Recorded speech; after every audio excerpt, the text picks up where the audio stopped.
You're listening to the Ask Drone U podcast. You ask, we answer your drone questions. Whether you're here to turn your passion into profit or you simply fly for fun. We're a community of learners and teachers who aspire to achieve greatness. We are Drone U. Good morning, everyone, and welcome to another fantastic episode of Ask Drone U. My name is Paul.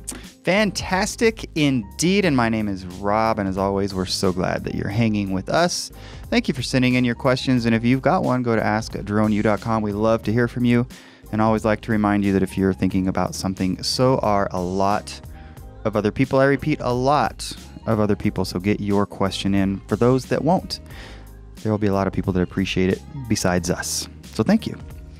Yeah, thank you very much. We're really excited, too, about the Drone U fly-in. We've still got a lot of spaces open just because we've got a problem. That's right. So many people are so successful from what they learned last year that they said they were too busy and had too many jobs to take on to come this year. So we've got about 20 spots open.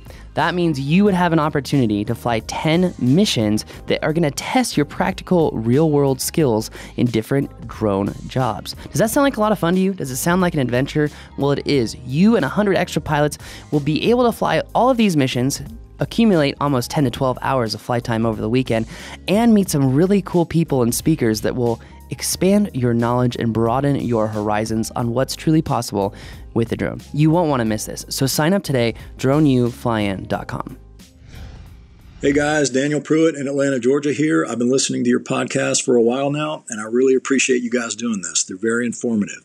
I have a question about interior real estate video shots. I'm relatively new to this business, but I've been getting some work from real estate agents because I used to be a builder and have a lot of connections. So far, I've been getting some really great aerial exterior shots with my Phantom 4 Pro Plus, but wanted to know if you had an opinion for interior shots between the DJI Osmo versus the Movi K1.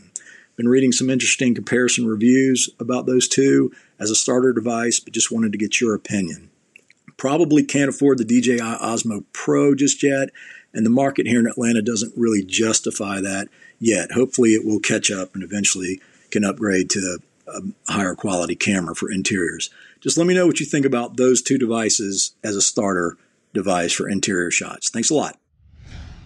Hey, Daniel, thank you for your question, and congrats on getting the business that you're getting and getting putting your network to work for you. That's cool. Not everybody has that benefit of a great network like you do, and a lot of people have it, but they don't know how to leverage it, and it sounds like you're doing a good job of that, so congratulations on that. Interior video shots. He's curious about what the best handheld gimbal is for that. Probably a couple of good options, but what are you liking? Well, you know, when I'm thinking about this, I'm thinking about, and by the way, I just have to come out and say this. If there is not a big enough market in Atlanta to afford an Osmo Pro, and this isn't a personal thing, I'm just saying it's a hustle thing. You're not working hard enough to go out and get work.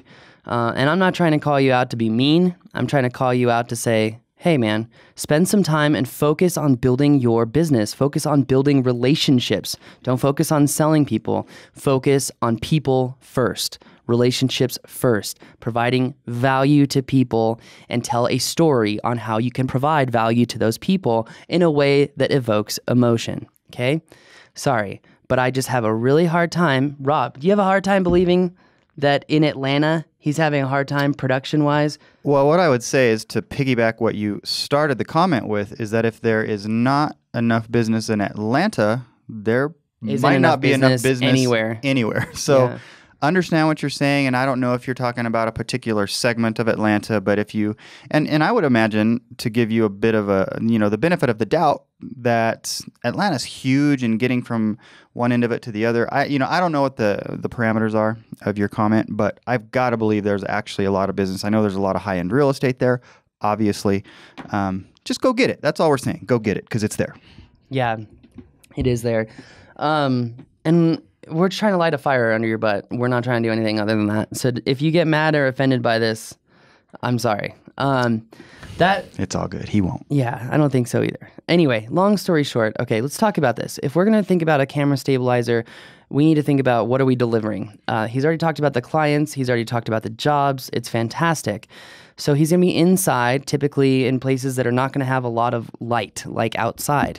So he talked about the Osmo and the Movi. I'm thinking he's talking about the Movi for the small Movi that holds your phone, the Go Movi. Anyway, both the Osmo and this solution are not going to have good low light performance. You're going to have a lot of grain, a lot of noise. You'll still get a decent picture, but it's not going to look very good. Now, the Osmo, when I bought it, was like $699. The new Ronin-S we picked up for $599. Now, if you are shooting real estate, chances are you already have a camera. And if you have a camera, any DSLR, mirrorless camera, even a RED, will fit on the Ronin-S. And the reason the Ronin-S is a better solution for you than an Osmo or this other Movi, which I'm not even sure how much it costs, is simple. Low light and flexibility. You're going to be able to use the Ronin-S with more solutions, more cameras, and you can always upgrade the camera, right? If I just buy an Osmo and they come out with a new Osmo, which they were talking about for August, but I don't think they're going to do it anymore. You know, that would have been very, very nice. You know, a small handheld camera that was on a gimbal would be awesome, but it would probably be a bigger sensor because the low light is so bad. Now then, you'd have to buy another one when a new camera comes out. And when a new one comes out, you'd probably have to buy another one. With the Ronin-S, you're at $599, and you can put whatever camera you want on it that doesn't weigh more than, I think it's 9 pounds. Yeah, and most folks that we're talking to, they, like you said, they probably already have a camera that could go on there and perform pretty effectively. And I'm bringing the Ronin-S with me this week because it's so flexible. I mean, you can do so much with it.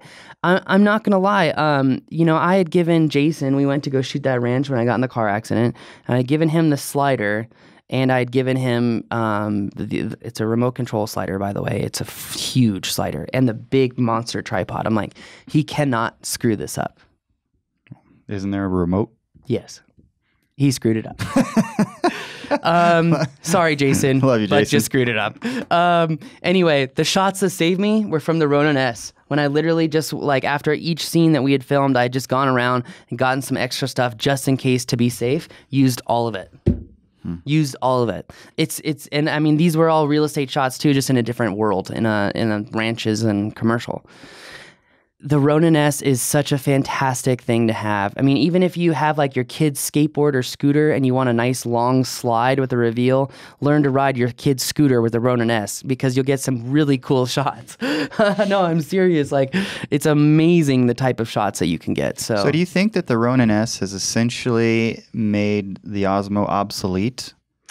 Only because you don't have to keep buying them.